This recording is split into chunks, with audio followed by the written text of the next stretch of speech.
Tommy Robinson, you're in Israel. Why? Aren't you busy enough with issues in the UK? I am busy with issues in the UK, but I've been watching what's happened since October 7th. I've seen the momentum that the pro-Palestinian, pro-Hamas mob have had in the West. And I've also seen the propaganda and the lies that have been told about Israel and Jews. And I'm seeing that they're actually gaining mass power. And it's like they told a million lies about me and tried to make it the truth. They're telling lies about Israel. I follow exactly what's going on here. I understand the mindset of Hamas. I knew that Hamas is ISIS. I think the day after the attack on October 7th, I made a video, but at that point I was censored. I didn't have social media. And I made a video and it got shared on social media and it had millions of views. And I was walking along the beach just saying Hamas are ISIS. Like, this is not a hard decision to make on right. whose side you're on. There's a liberal, beautiful democracy here that recognises freedom and equality and shares all the same values as us, and then it's surrounded by totalitarian, authoritarian, Sharia-driven hellholes. So I understand who ISIS are, I've watched all of that, but I'm here, and the timing for me being here is on the 2-year anniversary.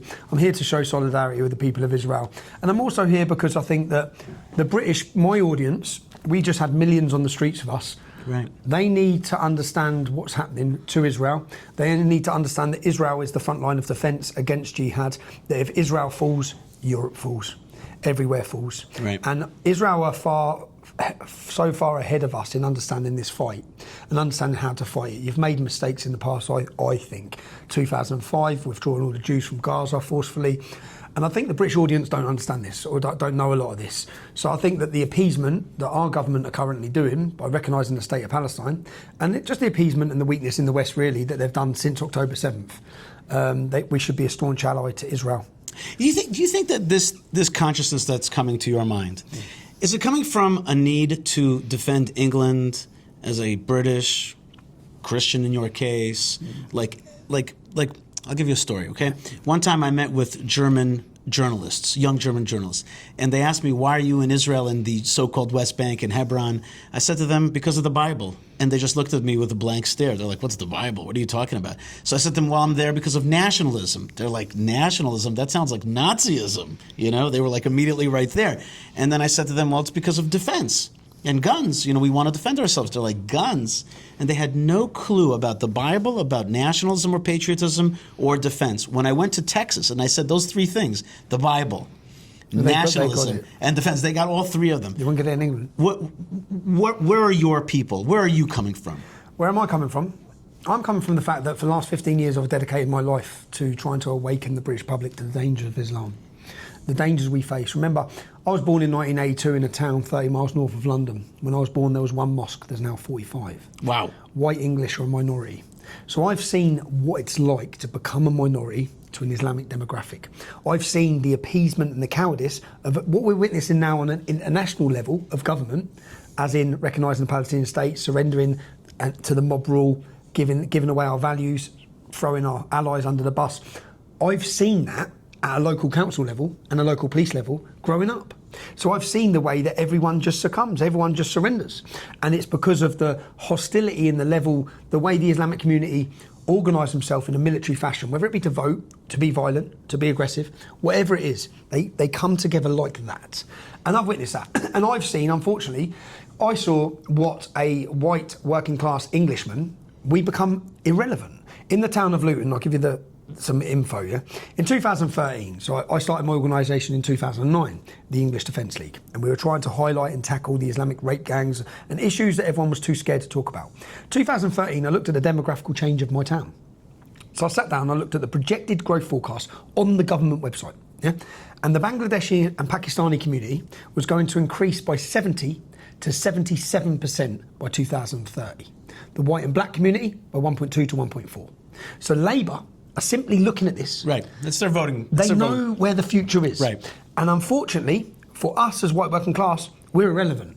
Unfortunately for Jews in Britain, you're now irrelevant. Oh, in England? In Britain? Forget it. In Europe. Yeah. And the main thing that shocks me is... But we have a homeland. But this is the difference. They don't want you to. Yeah. So this is right. what I don't understand. If you're a French Jew and you're not comfortable anymore, you're Belgian Jew, you can come here. But they don't even want... This is what I understand. So the level of Jew hatred that's rising in Europe, literally we've got the best, highest taxpayers, most educated, most integrated community leaving. Right. And we've got a low IQ, low educated, reliant on the state, mass open border immigration flooding in. And there's a word that you didn't say, which is hostile. Yeah, hostile, They're aggressive. hostile. They're hostile. I don't know if their IQ is low or high. Hostile, They're hostile. aggressive, violent. Yeah. Well, I mean, when I say IQ high or low, what I mean is, in America, they've had some Pakistani immigration. But because their immigration policy, they get the educated, they get the wealthy. Yeah, we get Kashmiri, tribalistic, backward cavemen. Yeah, basically coming from the caves in Afghanistan or Pakistan. And that's also fine because England could give you a chance. America could give you a chance to work, to move up. But the question is, do you want to? No, do you want to integrate, or do you want to destroy the host country? Well, there's 40,000 British Muslims on the terror watch list. I've just sat and watched. Wow. I've just sat and watched the video this morning. Wow. Of what happened when 5,000 to 6,000 jihadists. So you've got 5,000 to 6,000 jihadists crossed your border in one go. Yeah. And the rape and devastation and murder that they cause. I watched the video earlier. I think the whole world should see that video. If you look at what they cause from 5,000 to 6,000 and then say it out loud, we've got 40,000 that we know want to do the same in our country. And we monitor 3,000 of them 7 days a week, 24 hours a day, at a cost of £9 billion a year. Now, all of these sorts of figures, I can throw these figures at you for so many problems in the UK, they're manageable when it's a 1 or 2, 3% Muslim population. But it's no longer that. It's now 6, 7, 8, 9%. In France, 11%. And it's growing and growing and growing. And I think that unless we have a mass awakening, which I've been banging my head against a wall for the British audience to try and say, wake up. Like, what do you think it's going to be like? Keir Starmer is not you. No. You're not. You didn't get them to vote for somebody. That's your guy. Keir Starmer was elected off 9 million votes. 20 million people didn't vote. That 20 million, that's us. Yeah. Why didn't they vote? Because the working class have been told that their vote doesn't matter and that they don't matter. And many people felt like they weren't rich enough or poor enough for it to make a difference. We don't vote. I don't know anyone's vote. Do you think that is, when you look at Israel, do you think that we're a, how do you say right wing? What's your conservative, nationalist? I'd say conservative, nationalist and strong. When you see a man when you see a man, I've watched Benjamin Netanyahu, I've watched his speeches and I just think, yes. But at the same time, we didn't get rid of Hamas totally. No, I can understand why you're frustrated, but that's because there's pressure coming from around the world on Israel. Right. That's not because Israel being told that's because our public is to the nationalist conservative. Yeah. And your leadership is strong, valued, principled, and determined to defend the population of their country. We also have what about identity? You know what I mean? So we struggled with identity. I went in 2015. I went to Poland. And there was an Independence Day rally there, and there was 250,000 people. And I stood at the front of it, and the hairs on the back of my neck stood up. And I felt, because all of them were there for each other. And I went away feeling a bit gutted and deflated, because I felt, in Britain, we don't have that. Right. And I interviewed some Polish people, and they said, your older generation, they know who they are. Right. Your younger generation, they're lost. And everything they said was right, yeah? And we don't have that. But in the last 12 to 18 months, I've organised events. Our most recent one, we had millions there. Wow. And I stood and felt that same power. Now, I'd say that certainly since October 7th, it's probably galvanised your nation, but you have a strong sense of identity anyway. All of you do, as Jews and as Israelis. We lost that in Britain, and we didn't just lose it. It wasn't a mistake that we lost it. It was taken from us. That's right. It was driven into us through an education system that we should be ashamed of who we are. We shouldn't have pride in our identity. In fact, it's racist to be proud to be British. But all of that, something huge has happened in the last 12 to 18 months. There's a cultural revolution happening. The silent majority are being silent no more. The mass awakening, October 7th, played a huge part. My imprisonment played a part. There's so many different factors. I think that when Donald Trump got elected, I hate to think now where we would be, but where you would be as the state of Israel if Donald Trump did not get elected. If you still had Joe Biden and Kamala Harris in control.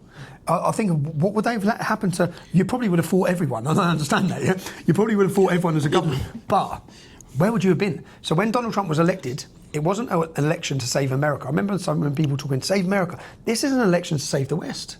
This is Donald Trump to save the West. You know, Tommy Robinson, first thing I want to tell you that a big part of your movement is you, and you've galvanized the people, and you've said things that are hard for people to hear and say, but they know it's true, and so congratulations on that, and I really hope that you can save the UK. I really do hope that. For us, though, you say Donald Trump, his election was so important to us, but we also have the God of Israel. You know, we rely on God, and also our internal identity and our strength. But we still have a lot of problems in our country. We still have a lot of left in our country that want to give our land away, give our identity away. We fight with that stuff. And you're going to be doing an event in Tel Aviv. I'm very happy about that. Tell me a little bit about that event. Well, it's my first public appearance in Israel. Do you know what? I'd just like to say now, I've been absolutely shown love. My DMs are insane. Oh yeah, you are a star around here. My direct messages are insane. Yeah. And by the way, the only other person like you that I've been hanging out with is Musab Hassan Yusuf. People around here love him. They love you, and they love strong people around the world that recognize what we're about here. You know, the UK has got a special place in my heart because on the one hand, they really helped give birth to the Jewish state in World War I. The Balfour Declaration, the San Remo Accords, the mandate for a Jewish Palestine. The UK was at the forefront of that. And then they turned on us. Yeah, I was about to say that. They turned on us, man. And therefore they have a special place in hell for turning on the Jewish people. You were like doing this great thing. You were helping Israel be reborn after 2,000 years of exile, and it was, you know, it was a biblical value. It was also a defense for a UK value. But it all turned on us. Can we turn it back? Can we turn it back? The British government have just turned on Israel. But they've been turning on us for a long time. Yeah, but when we say they, it's the British government. So let's separate the people from the establishment. The establishment have turned. It's like when the American establishment were in power under Joe Biden. The American people didn't support that. The British public don't support what the British government have just done. If it was put to a democratic vote on whether the British public wished to recognise the state of Palestine, it would be a resounding no. Yeah, it would be a resounding no. So the people haven't turned on Israel. The people haven't turned on Jews. The left-wing establishment have turned because they're appeasing their bloc vote and they're appeasing their future vote. I did an interview with an Irishman, a pro-Israel Christian That's Irishman. very rare for Ireland. Listen to this. I did an interview with him. He gave it was a 10-minute interview. He was volunteering working here with his Irish accent. And I posted this video. Thousands of comments saying, I'm Irish and I support Israel and I'm against the government. You know, strong. You know, I felt a calling from the people saying we're not with this. Is that what you're saying about England? I'm saying 100% about England. I'm saying that if you come to England and you flew your Star of David on our events with millions of people, people would be clapping and applauding. In fact, I just met a Jewish lady since I've been here. We was having a restaurant the other day. She said she flew from Los Angeles into London for the event. Her friend went with her, pulled out the Star of David. She said that she'd felt so alone as a British Jew. They'd felt so alone. And then they saw millions of young men and all the young men were patting on the back saying, we're with you, we'll fight with you. And she said, for me, it was like a shock. We realised there are millions of men here that will fight with us. So that is I don't want the Israelis or Jews to take the vocal minority who have been allowed to take over the capital city of London week in, week out, flying their Palestinian flags for representative of the British public. They're representative of the woke left, of the establishment, of the educated. When I say the educated, through our education system in every Western nation, Israel needs to catch up with Qatar and Iran, because Qatar and Iran have embedded themselves with proxy armies through the education system. If you look at the education system in the UK and every university, our university Islamic societies have been controlled by Hizb ut-Tahrir for 2 to 3 decades. What you saw after October 7th is the visible reaction to that. You've seen a level of Jew hatred. Now, these people coming out of universities hate Jews. Yeah? Not working class. Come to our towns and cities. Come to where we're from. We're the majority, but we don't have a voice, and we haven't had a voice for so long because we've been censored, deplatformed, attacked, slandered. How many times have you been deplatformed? I was deplatformed off of every social media: Facebook, YouTube, Snapchat, X. Deleted off all of them. I made a documentary called Panodrama. It's an amazing documentary. You can watch any of my films at trfilms.co.uk. But in this, I went under. Panorama is the BBC flagship documentary maker. They were doing an expose documentary that was meant to end me. I sent a girl undercover into them, and I got them planning sexual allegations against me. No joke. Making up sexual allegations, sitting down. I got covert recordings of them. This is the head BBC, which we pay for, documentary maker, sitting down saying, say this, telling a girl 3 things she needs to say about me. You say all those things, do we have a deal? I got so much dirt on them. And then when they come to interview me, I put a screen behind me and I sat and asked the interviewer, would you ever tell anyone what to say about me in an interview? They said, no, I just said press play. And on the wall behind me was the covert recordings of them planning it. I had them banged to rights. Now, within 48 hours, that video had 2 million views. Then I was totally erased. Not just erased, but you couldn't mention my name on Facebook.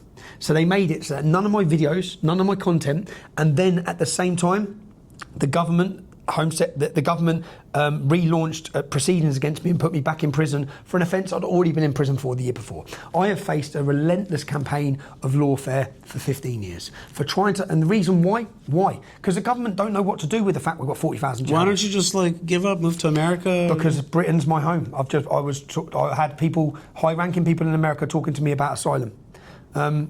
That would be me running away. My fight is in the UK. Your fight is in Israel. Sure. Your land is Israel. Sure. My land's England. Yeah. I'm not running away from a load of jihadists. I'm not running away from a load of people that do not belong there and should not be there.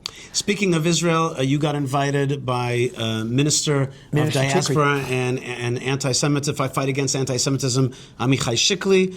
You're seeing the country, you're seeing the land. You got a big event in Tel Aviv. Yeah, I'm honoured for that invite. I was made toxic. I was deplatformed. Is there any other government that invited you? Have you been invited as by a government? No, but I'm very grateful because from when Jordan Peterson brought me in from the dark, and then Elon Musk supported me, and then many political figures have supported me since then, and then now it's good to have friends in high places. And now the State of Israel have invited me. I'm very privileged. I'm very honoured. Remember, I've fought. I haven't had no benefit for talking about Israel and defending Israel and speaking out against all these problems.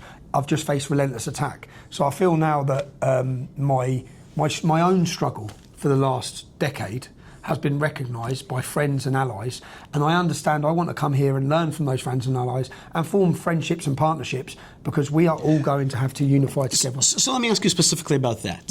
Yep. I've been arguing in the halls of our power, we're sitting not so far away from the Knesset, I've been arguing in the halls of our power that there is such a thing as an alliance of nationalists around the world. If it's Hungary, if it's Poland, if it's groups like yourselves, there is an alliance that Israel should be part of. No, it has to be part of. It has to be part of. I've been arguing that with Israeli ministers. Like, you guys have to be in line with these people. No, it has to be We're all part of the same fight. We at our last Unite the Kingdom event, we had political speakers from Belgium, from France. We had Eric Zemmour from France. He's Jewish anyway. We had Eric Zemmour from France. We had AFD representatives. We had Vox, the leader of Vox. I believe he came here, right? I believe he was here. We had all these different leaders because our idea was we are stronger together. And all of the problems that we face, all of the problems Israel faces, it's going to be a problem that we're all going to face. There's a world struggle coming. It's going to be jihad against us. Right. And first comes Saturday, then comes Sunday. Jews are on the front line.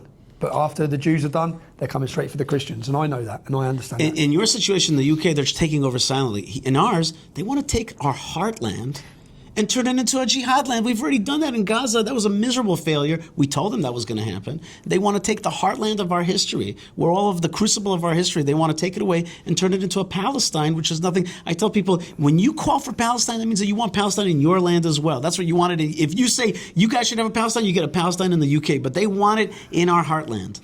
Yeah, but you say they're doing yours violently, they will do Europe violently as well. It's just a numbers game. It's just a numbers game. It's just a numbers game. The same problems you face, the same army you face, we're all going to face. Tommy Robinson, it's been an absolute pleasure to sit down with you. You're a hero. You're a fighter. We respect fighters here in Israel. We're a fighting nation. And we are also a spiritual nation, an identity nation. And we are honored that you are here. You are giving us strength in the fight. And we want to bless you the way we do it. We want to bless you, with God, with the God of Israel, that he protects you. Look what happened to Charlie Kirk. Person like you, I'm sure, is under fire. You're taking the fight head on. And we really want to bless you to continue to succeed. And please partner with us, continue to partner with us for a strong Israel and a strong UK. I want all patriots to partner with Israel. Amen. Thank you. Thank you. Thank you, sir. It's been an honour. It's an honour to be here, man. I'm enjoying it.